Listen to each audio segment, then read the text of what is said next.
নমস্কার বন্ধুরা, বাঙালি সেরা হেসেলে সবাইকে স্বাগত। আজকে গাঁঠি কচু দিয়ে দারুণ সুস্বাদু একটা নিরামিষ রেসিপি আপনাদের সাথে শেয়ার করব। তো এই রেসিপিটা বন্ধুরা বেশ কিন্তু চটপটা স্বাদের হয় আর খেতেও অপূর্ব লাগে। তাহলে আসুন এবার রেসিপিটি দেখে নিই।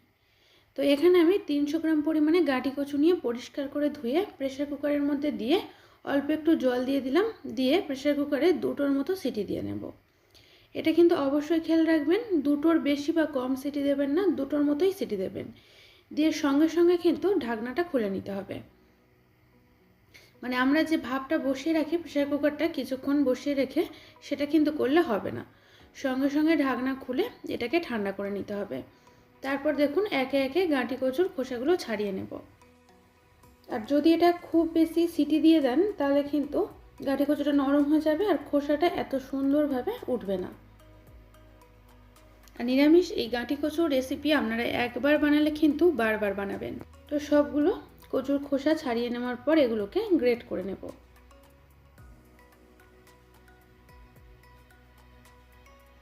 আর যেহেতু এগুলোকে একটু শক্ত রেখেছি সেজন্য কিন্তু এটাকে ম্যাশ করা যাবে না, তার থেকে আমার মনে হয় গ্রেট করে নিলে বেশি সুবিধা হবে।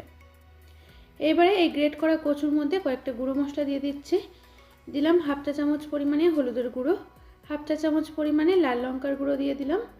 দিলাম হাফ চা চামচ পরিমাণে ধনের গুঁড়ো, সামান্য পরিমাণে একটু গরম মশলার গুঁড়ো আর অল্প একটু চিনি অ্যাড করলাম, এতে করে এটা খেতে আরও বেশি ভালো লাগবে। আর সব শেষে দিচ্ছি 3 টেবিল চামচ পরিমাণে বেসন। তো বাইন্ডিংয়ের জন্য এখানে আমি বেসনটা অ্যাড করেছি। এবারে ভালো করে সমস্ত কিছু একসাথে মিশিয়ে নিতে হবে।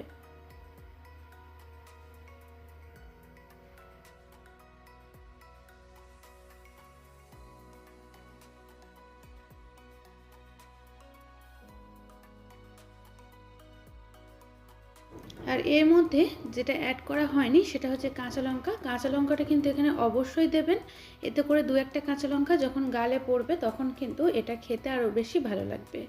তো এখানে আমি গুঁড়ো লঙ্কা অ্যাড করেছি, সেদিকে কিন্তু খেয়াল করে অবশ্যই কাঁচা লঙ্কাটা দেবেন। আর যেহেতু আমি মোটামুটি বেশ পরিমাণ মতো লাল লঙ্কার গুঁড়ো দিয়েছিলাম সেজন্য আমি 1টার মতো কাঁচা লঙ্কা দিলাম। আর কাঁচা লঙ্কাটা দেওয়ার পর আরও একবার ভালো করে মিশিয়ে নিচ্ছি। আর এখানে কিন্তু খুব বেশি বেসনও অ্যাড করা যাবে না, তো আমি যে পরিমাণ বেসন দিয়েছি ওটাই কিন্তু এখানে অ্যাড করতে হবে। তো এবারে দেখুন কড়াইতে তেল গরম করে একে একে এগুলোকে তেলের মধ্যে ছেড়ে দিচ্ছি, ছোট ছোট করে একটু বড়ার আকারে ভেজে নেব।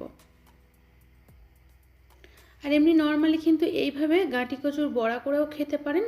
এইভাবে এই প্রসেসে যদি গাঁটি কচুর বড়াটা তৈরি করেন খেতেও কিন্তু বন্ধুরা অসাধারণ হয়। তো এটা আমি 2টো ব্যাচে ভেজে নিচ্ছি, একসাথে সবগুলো কড়াইতে ধরাতে পারবো না, তো সেই জন্য 2বার ধরে ভেজে নেব।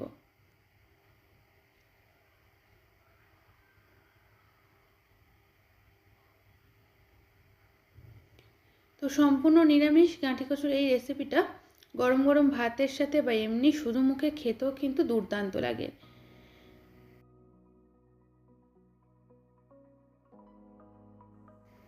আর এখানে মোটামুটি বড়াগুলো আমার ভেজে নেওয়া হয়ে গেছে।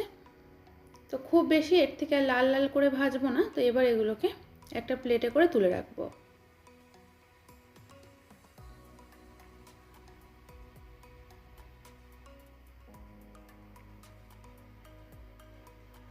তো এইবারে একইভাবে সেকেন্ড ব্যাচটাকেও ভেজে নিচ্ছি।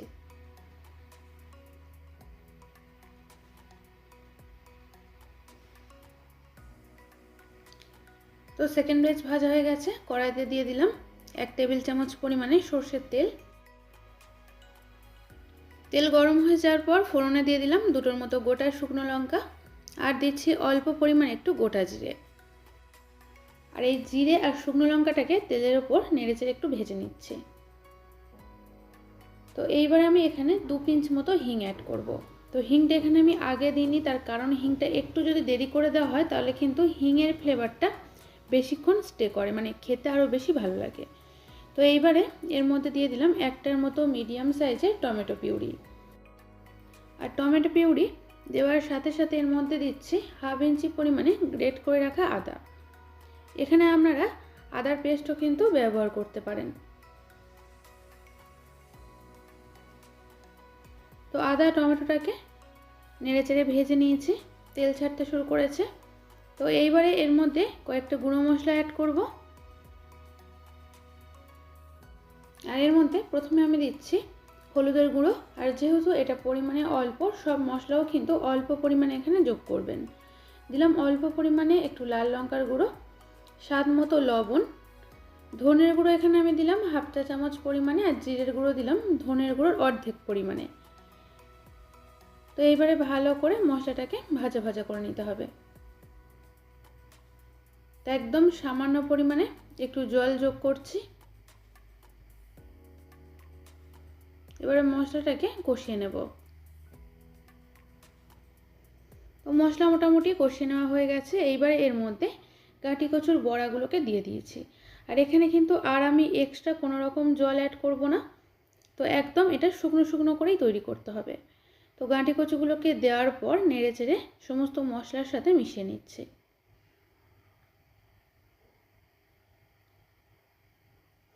আর এই পর্যায়ে এসে এটাকে ঢাকা চাপা দিয়ে একদম লো ফ্লেমে 2 মিনিটের মতো রান্না করলাম। তো 2 মিনিট পর ঢাকনাটা খুলে নিয়েছি। তো এখানে দেখুন রান্নাটা কিন্তু আমাদের প্রায় মোটামুটি হয়ে গেছে। সব শেষে ওপর থেকে অল্প পরিমাণে একটু চাট মশলা ছড়িয়ে দিলাম, আর দিলাম ধনেপাতা কুচি। তো সব শেষে এই দুটো দেওয়ার জন্য কিন্তু এর ফ্লেভারটা আরও বেশি ভালো লাগবে। তো এবারে আরও একবার নেড়ে চেড়ে মিশিয়ে নিচ্ছি। আর বন্ধুরা, এই রেসিপিটা কিন্তু যে কোনো নিরামিষ দিনে একবার হলেও বাড়িতে বানান, আর কেমন লাগলো সেটাও আমাকে কমেন্টসে জানাতে ভুলবেন না। আর আমি বলছি গরম গরম ভাতের সাথে খেতে দুর্দান্ত লাগে। আর আপনি চাইলে শুধু মুখেও কিন্তু এটা এমনিতেও খেতে পারেন। তো আমার আজকের এই রেসিপি আপনাদের কেমন লাগলো অবশ্যই করে জানাবেন। যদি ভালো লেগে থাকে তাহলে একটা লাইক আর শেয়ার করতে ভুলবেন না। আর আমার থেকে নিত্য নতুন রেসিপি পেতে চ্যানেলটি সাবস্ক্রাইব করে পাশে থাকা বেল আইকনটি প্রেস করে দেবেন। সবাই ভালো থাকবেন, সুস্থ থাকবেন। ধন্যবাদ।